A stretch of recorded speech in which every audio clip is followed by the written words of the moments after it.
Hello everyone, TMMgamer here, and today I have the pleasure of bringing you another one of my fantasy football weekly updates. Now, before I get started, I'd just like to say I am incredibly bunged up, so if I sneeze or cough, apologies for that. I'm going to try and get through.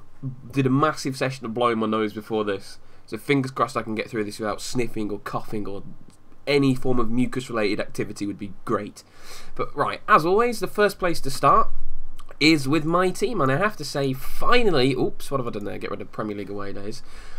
What I've done is I've finally had a good week. Yes, after a dreadful start, I've actually had a barnstorming week, and my midfield and strikers have finally come to the party, and really pleased. So starting in goal, Hugo Lloris, just a solitary point.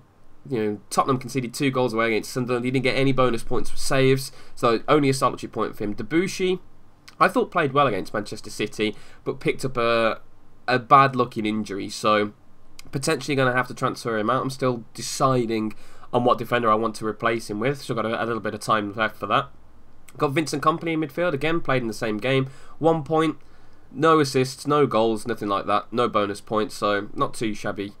And Leighton Baines, the first major point scorer I had, 3 bonus points, a clean sheet, an assist, and the full 90 minutes played in Everton's 2-0 away win over West Brom. Really good performance from Leighton Baines, and this is what he can do for you. Everton normally are a much better defensive side than they've shown so far this season, and Baines is a very good attacking fullback, so he'll always chip in with a couple of assists to goals. He takes set pieces. You know, he's the sort of defender who can score you a lot of points, so I'm delighted he's finally come to the table and done that. But the main point scorers are further up the field. You know, got Gylfi Sigurdsson, brought him in after his impressive start to the season. Playing away at Chelsea is always going to be difficult. Swansea had a decent game there, but unfortunately Gylfi didn't get on the score sheet or do anything useful, so he only got the 2 points for the 90 minutes there. Pretty much the same story, Jordan Henderson. Liverpool, narrow defeat to Aston Villa. The mighty Aston Villa, who are currently, as you can see, gloriously positioned second in the table on 10 points after 4 games, only conceding 1 goal in those 4 games. Well, what a great start we've had. But again, Henderson didn't do much. Liverpool looked quite toothless, I have to say. After they went a goal down, we were so solid. No real major scares for Aston Villa. And when you play Aston Villa at home as a team that really should have won the league last year and as a Champions League team this year, that's a slightly worrying sign. So, going to be interesting to see how Liverpool play this season. I might consider getting rid of Henderson, but he has had a good start to the season. He's got a couple of assists already, so he's definitely paid back his transfer fee at the moment. Jack Wilshere. Now, Jack Wilshere was a guy I've been hoping would finally seize his talent and have a great season, and hopefully, as long as he doesn't get injured, it's looking like this is the year for it. I thought he was absolutely magnificent for Arsenal against Man City. He was the best player on the field, as you can see by the 3 bonus points. Got the assist and a brilliantly taken goal. Played the full 90 minutes, which he doesn't do very often as well, so that's always a good sign. And I just felt he was unbelievable. He was a fantastic player that day and got me 13 nice shiny points for it in the end. And alongside him, 2 more point scorers. Oh, sorry about that. I did quite well there. Adam Johnson.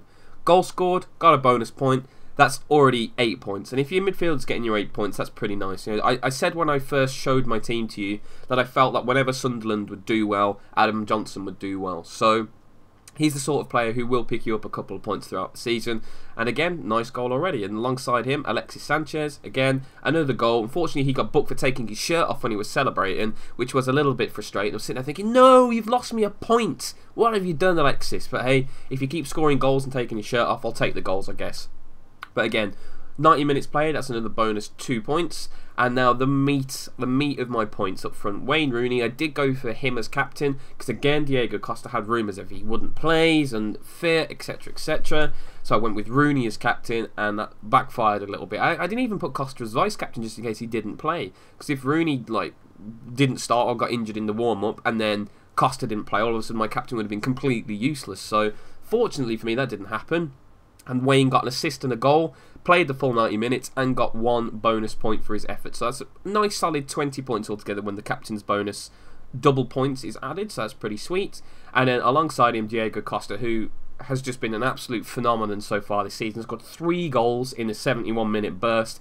Obviously got the 3 points for the bonus, and rounded off my team with a very impressive 17 points, bringing my total to 84, which is a very, very good total indeed. You can see the average was quite a high average. It was a high point scoring week this time. Sometimes you'll see average points in the low 40s or possibly even high 30s. So to see a 52 average suggests that a little bit of goals went in, which they did.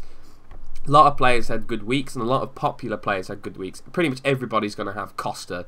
A lot of people are going to have Costa so far. In fact, you can actually see the percentage of the teams selected by 56% of teams. So over half of the teams in the fantasy football pick Diego Costa, and there are 3.2 million players. That is a lot of teams with Diego Costa in, but you can see why he's doing so well. So absolutely delighted, and let's see how that impacts on the league table. As you can see, I've finally gotten to the first page. Hooray!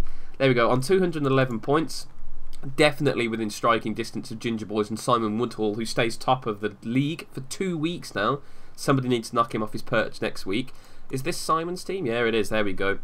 He's got Andre Wisdom. Not sure about the wisdom of that. I'm sorry, that is a dreadful pun, but I thought about that when I was looking at his team earlier and said, I have to get this in. I really do. Big mistake as well that cost him from having a really good week was having Falcao as captain. If he'd have had Costa as captain, anyone else really, he would have had a really, really good week. But he still had a pretty solid week at 67 points, well over the average. So, proving that it's not just a fluky top. He's picked a team that will score in points. Fabregas and Di Maria, certainly going to do that for him. Again, Alexis Sanchez, Costa, Lovren, Wisdom and Klein. I don't know about that back three. I do like to pick 3 starting defenders who are very, very likely to get me clean sheets and score points. So having a West Brom defender certainly doesn't fall into that category. And what can you say? Liverpool were just beaten by the better team on the day. It's one of those things. Lovren potentially. Southampton have had a good start to the season. Klein's certainly a good player, but they're not going to beat every team 4-0 every week. Newcastle United are just complete drivel at the moment under Alan Pardew. Absolutely abysmal. So, it's going to be interesting to see that. There's certainly a potential for him to be knocked off his perch next week, but for now, the Ginger Boys sit top. However, got my words up there. There we go. Simon, that's his name, didn't have the highest point score this week at all. That honour goes to the local lads. And what is his name? Samuel Lee. Lee. Sorry if I've completely butchered that. I'm ill. You've got to let me off. But he scored a fantastic 91 points this week. Absolutely incredible. Lloris, Debussy, Baines. Seems like he's been copying my team a little. Johnson, Henderson, Sanchez, Diego Costa, Rooney, Bojan. No, I'm looking at my team. No, I'm not. This is... What? Have I just... He's basically got my team. What are you doing? He's even got Sigurdsson on the bench. Oh, mate, I'm not happy with this. He's absolutely filched me. He just put Branislav instead of Louise, who I had at the start. Oh, I'm not happy with this. This is... I've just realised this. I actually didn't realise, because normally what I do before I do the video, I have a little flick through the league, see who's doing well, find out who scored the most points, have a little look at my team, etc. I did not clock just how close this is to my team. But this is my team. We've even got Bojan on the bench. And then this is his team. So the difference is Kompany and Ivanovic. And then I've got Sigurdsson on the field, and he's got him on the bench. And then he's got Wisdom. He's even got Kyle. He's even got Jilks and Lafferty. Oh, this is unbelievable. I've been totally filched here. Right. Everybody make sure you beat Sam Lee, because he has no originality on picking his team. But he did have a good week. He did have a good week. Now, we've talked about most of these players, because I have them. But the difference was he made Diego Costa captain. And Bojan and Sigurdsson scored the same points. And actually, I got 1 more point from my defender, didn't I? No, Kompany and Ivanovic scored the same points. So I actually would have beaten him if I'd have made Costa captain. So, one of those, never mind. But again, Diego Costa's just been a point-scoring machine so far this season. So, thoroughly understand why people would make him captain. But again, I just erred on the side of caution. The injury reports, which eventually turned out to be bogus, but hey, what are you going to do? But once again, guys, thank you so much for watching the video. The league's actually shaping up pretty nicely now. It is relatively tight at the top. I'd say all of these teams here are in striking distance in 1 week, because it only needs a slight slip up a 30-pointer, and then the other teams, as you can see, score 70 points, and all of a sudden, boom, you've dropped 10 places, and a lot of people have gone past you. So the league is still really tight. If you look at the top, come on mouse, scroll. That's what I've bought you for, so you can scroll. Even like the top 50 teams are still very close. They're within 100 points of one another. So 100 points in fantasy football is not much at all. That's 2 good weeks. You know, if the person ahead of you has 2 bad weeks and you have 2 good weeks, you're ahead of him. And this is a long season. You know, 38 games everybody's going to play. Also, there's an interesting little mechanic later on in the season when some people will actually play twice in 1 week, and you need to make the transfers to try and take advantage of that situation. So there's a lot of interesting times coming up. But once again, guys, thank you so much for watching. Really hope you've enjoyed it, and as always, have a great day.